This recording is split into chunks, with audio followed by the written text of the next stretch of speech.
Sharqiy Turkiston Islom Cumhuriyetining Tashqi ishlar ministri Muhammad Qasim Hoji, taraqqiyparvar va ma'rifatparvar Uyg'ur savdogar va diplomat Muhammad Qasim Hoji 1901-yili Xotan shahriga qarashliq Elchi yezisida tug'ilgan bo'lib, otasining ismi Muhammad Burdi edi.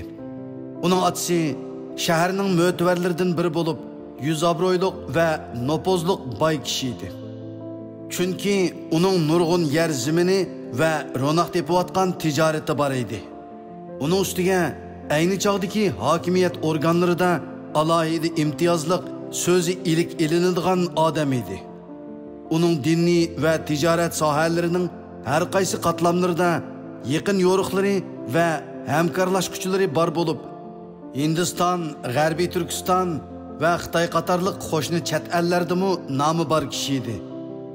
Muhammad Qasimjon eng dastlabki diniy o'qishini Xotandagi eng mashhur ulamo Shayx Alloma Isrofil Damullam va boshqa diniy zotlarning yanida boshlagan edi.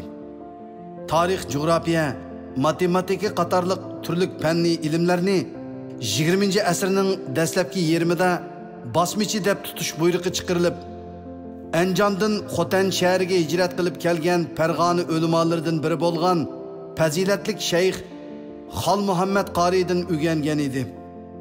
Bu kishi Muhammad Qasimjonning qalbidagi taraqqiyparvarlik o'tini texmi ulg'aytib o'tgan edi. Muhammad Qasimjon 16 yosh vaqtida tunji qitim otasining tijorat karvoniga ketilib, sharqqa qarab yo'lga chiqqan.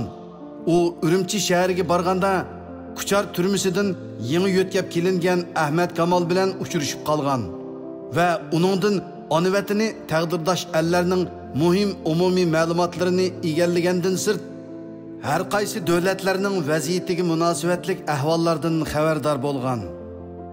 Sharq tarafdan ko'nglidagidek natijaga erishalmagan Muhammad Qasimjon g'arbdagi har qaysi islom diyorlari haqida cho'nqur izdanish uchun tadqiqot sayohatini boshlab o'tgan. Keyincha u hatto ko'pincha Uyg'urlarga notunish bo'lgan Jiroq Shimoliy Yevropa ellarigacha kezib, o'z yurtini zamonaviy Yevropaga o'xshash gullantirish istikida bo'lgan edi. Biroq shu chog'dagi sharoitni ko'zda tutib, istaklarini qalbining cho'nqur qatlamlariga ko'mib qo'ygan. Hijriyaning 1346-yili Ramazonda, ya'ni milodiya 1928-yili 3-oyda 27 yoshlik Muhammad Qasimjon o'z oilasidagilarning hamrohligida haj safariga otlangan. Bu munosabat bilan Muhammad Qasimjon shu yili Makkada chaqirilgan yillik islom qurultiyiga dangliq tatar faylasufi Alloma Musa Jarullohning yordami bilan qatnashib, Osmoniylar yiqilgandan keyingi islom dunyosining har turli qismatlaridan to'liq xabardor bo'lgan. Shu yil kuzda vatanga qaytgan Muhammad Qasimjon vatanni qutqizish uchun pul bo'lmasa bo'lmaydiganligini his qilib, tijorat yo'llarini yanama kengaytirishga boshlagan. Shu vajidan u 1930-yildan boshlab savdo ehtiyoji bilan Turpan shahrida o'ltiraqlashib qolgan va Ostona ham Lukchindan nurg'un yer zamin setib olgan. Shu yili kuzda general Mahmud Muhitining qizi Rahima xonim bilan to'y qilib, Turpanning katta qasrlaridan birida uy tutib o'ltirgan. Muhitilarga kuyovul bo'lgandan keyin uning tijorati bara-bara zo'rayib mangan. 1931-yil martda Muhammad Qasimjon Kangsuga karvon boshlab ketayotgan paytda yordam talab qilib kelgan Yo'lvosbekdan Qumul tog'larida inqilob qo'zg'alganlik xabarini anglabla darhol qo'shni viloyat nahiyalarni tekshirib, Qumuldagi milliy inqilob ehtiyojli qurol-yaroqlar va tajribalik harbiylarni talqilib berish uchun Tungan harbiy Mabufangdan mag'lub bo'lgan jiyani Majuniyning qoldiq qo'shinlari bilan o'z bevosita munosabat o'rnatib, tunji Tungan qismini Qumulga elib chiqqan. Uzun o'tmayla Yo'lvosmu Majuniyni boshlab Qumulga chiqqan. 1931-yili kuz faslidagi bir qancha qitimliq qattiq jangdan keyin qahrton so'g'uq va osh ozuqning kamchilligini bahona qilgan Tunganlar Majuniyga o'q tegishi bilanla Uyg'ur inqilobchilarini militarist Jin Sho'rinning qonli qilichi ostiga tashlab berib, keynigimi qaramasdan Kangsu'dagi yurtiga qaytishgan. 1932-yili kuzda to'y qilg'iniga amdili 2 yil bo'lay degan Muhammad Qosimjonning ayoli og'rib qazo qilgandan keyin bu alamga chidamagan 31 yoshlik Muhammad Qosimjon shu yilila Xotanga qaytib ketgan. Muhammad Qosim hoji Xotanga qaytib kelib, Qarqashdagi Muhammad Emin Bug'ra va sabdoshlarini iqtisodiy jihatdan qo'llab, Xotan islom hokimiyatining qurilishida bir kishilik muhim rol o'ynagan. 1933-yili 4-oyda qurilgan Xotan islom hukumati shu yili 6-oyning 16-kuni Yakandagi dushmanni yo'qitib, Saidiya xalqining ostonasini ozod qilgandan keyin Sabit Damullam bir turkum Xotan qismini boshlab Qashqarga yurish qilgan. 1933-yili 12-noyabr qurilgan Sharqiy Turkiston Islom Jumhuriyati hukumati Muhammad Qosim hojining tijorat va siyosatdagi talantini va muhim tajribalarini ko'zda tutib, uni tashqi ishlar vaziri qilib tayinlagan. Biroq bu azimat texi o'z rolini to'liq joriy qildirishga ulgurmayla, mazkur hukumat Stalinning qo'llashidagi Tungan banditlarining qurolli hujumlari, Uyg'ur milliy inqilobchilarining soddaligi va inoqsizligi tufaylidan 1934-yili 12-aprel kuni to'liq yemirilib tashlangan. Chaqmoq tezligida yemirilgan davlatning shum xabarini qo'shni Afg'onistonda turayotgan Muhammad Qosim hoji bu zo'r fojiadan o'zini daldiga elishni qaror qilib, kunduzi yo'shirinib, tun qorong'usida Qashqar va Xotanning so'g'uq va xatarlik tog' turalarini, bepoyon sayliqlarni, cho'l jaziralarni kezib, on yurti Xotanning ilchi yezisiga qaytib kelgan.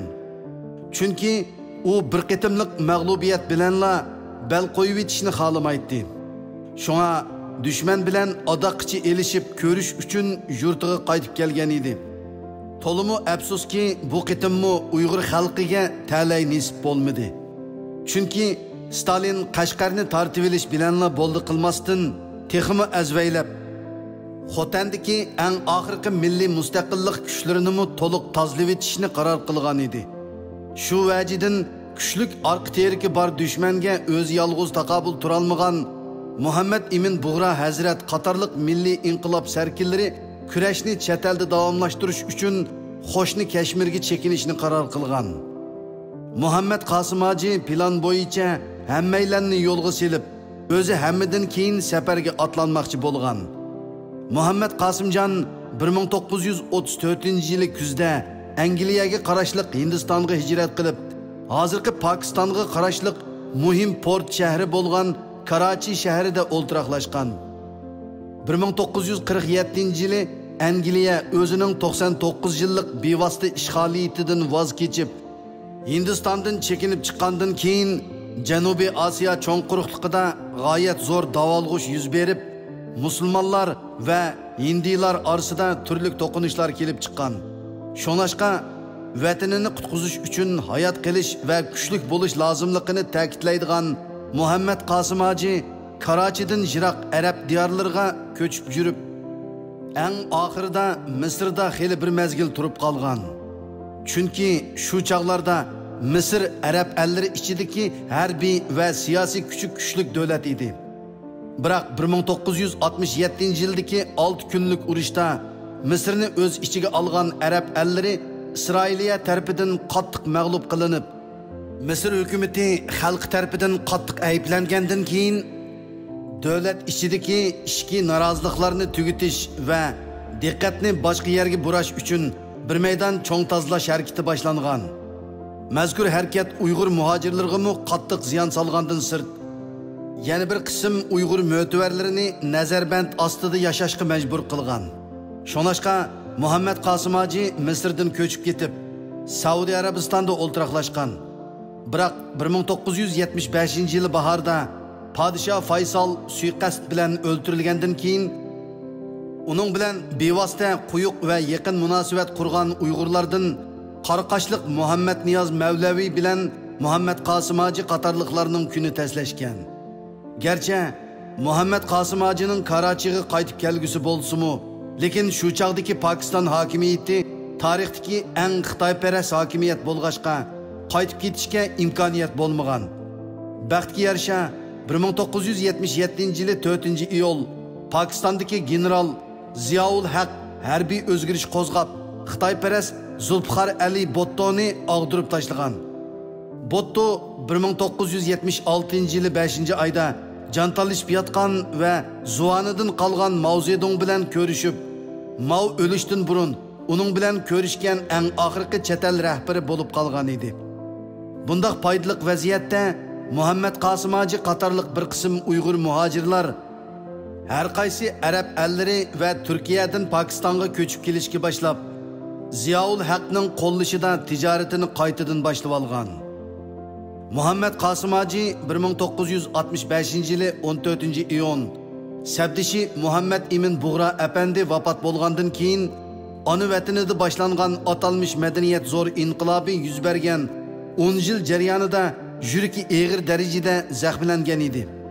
Chunki u 1947 yildan 1977 yilgacha bo'lgan 30 yillik muhojirat hayotida ona vatanidagi xalqi uchun azraqmi amaliy ish qilish sharoitiga ega bo'la olmay, yurtdan yurtga ko'chib yurish bilan o'tkazishga majbur bo'lgan edi. Shunga u Pokistonga qaytib kelgandan keyin Pokiston rahbari Muhammad Ziyaul Haqqa Sharqiy Turkiston va Uyg'urlarning shu chog'dagi xatarlik ahvoli haqida pokitlik talablarini sunish orqali haqiqat uchun o'zini otagan Ziyaul Haqni amaliy harakatga keltirgan. Natijada Xitoy taraf Ziyaul Haqning qattiq talabi va besimi bilan 10 yildan ortiq taqib etilgan Qashqar Yetkah jamoasini 1978 yili Uyg'ur jamoatiga qayta ichivatgandan sirt 1980 yili Qashqar va Pokiston chegarasini qisman ichivitishga majbur bo'lgan.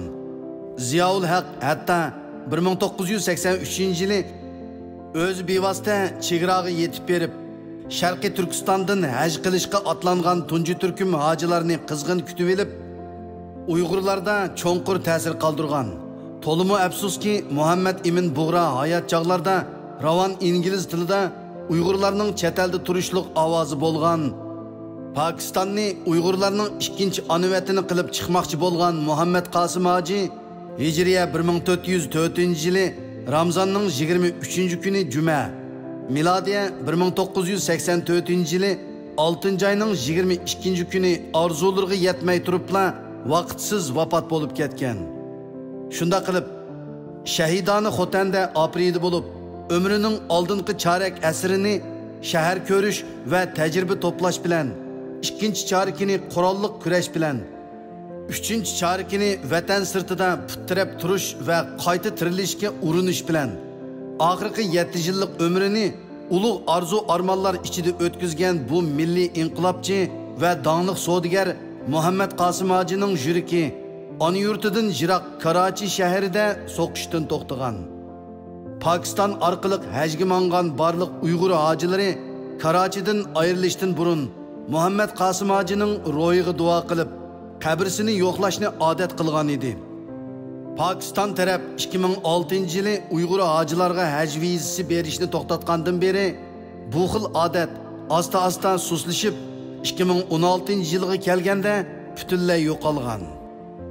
Muhammad Qasim Hoji islom ellarining mashhur kishilar bilan bo'lgan do'stliqi alohida bo'lib, shular orqali Uyg'urlarning mustaqillik talab qilish masalasini butun islom dunyosiga anglatish va Uyg'urlarni ularga tonishtirish yo'lida unutilmas xizmatlarni qilgan. U ona tilidan boshqa farscha, arabcha va inglizchani biladi. Bir o'g'il, 3 qiz, jami 4 farzandi bilan Pokistonning Karachi shahrida hayotining eng oxirgi vaqtlarini o'tkazgan marhumning Uyg'urlar va Sharqiy Turkiston tarixi haqida bir qancha nopozliq asarlari bor bo'lgandan sirt, u yana bir qancha islomiy qurultoylarning a'zosi edi. U islom dunyosining sharq va g'arbidagi nurg'un katta kishilar bilan ko'rishib, Uyg'ur masalasini anlatdi. Fors tilini pishiq biladi. İngiliz tilini bemalol so'zlay oladi. Uning siyosiy kurash hayoti bilan to'shqan xotira sifatidagi qo'lyozmalari, har xil islomiy masalalarga munosabatlik tadqiqotlari va unolg'u lentilari hozirmi uning avlodlarining qo'lida saqlanmoqda. Uning vafoti haqida Pokiston, Misr, Turkiya qatorliq joylarda, gazet jurnallarda turli yozmalar yozilgan.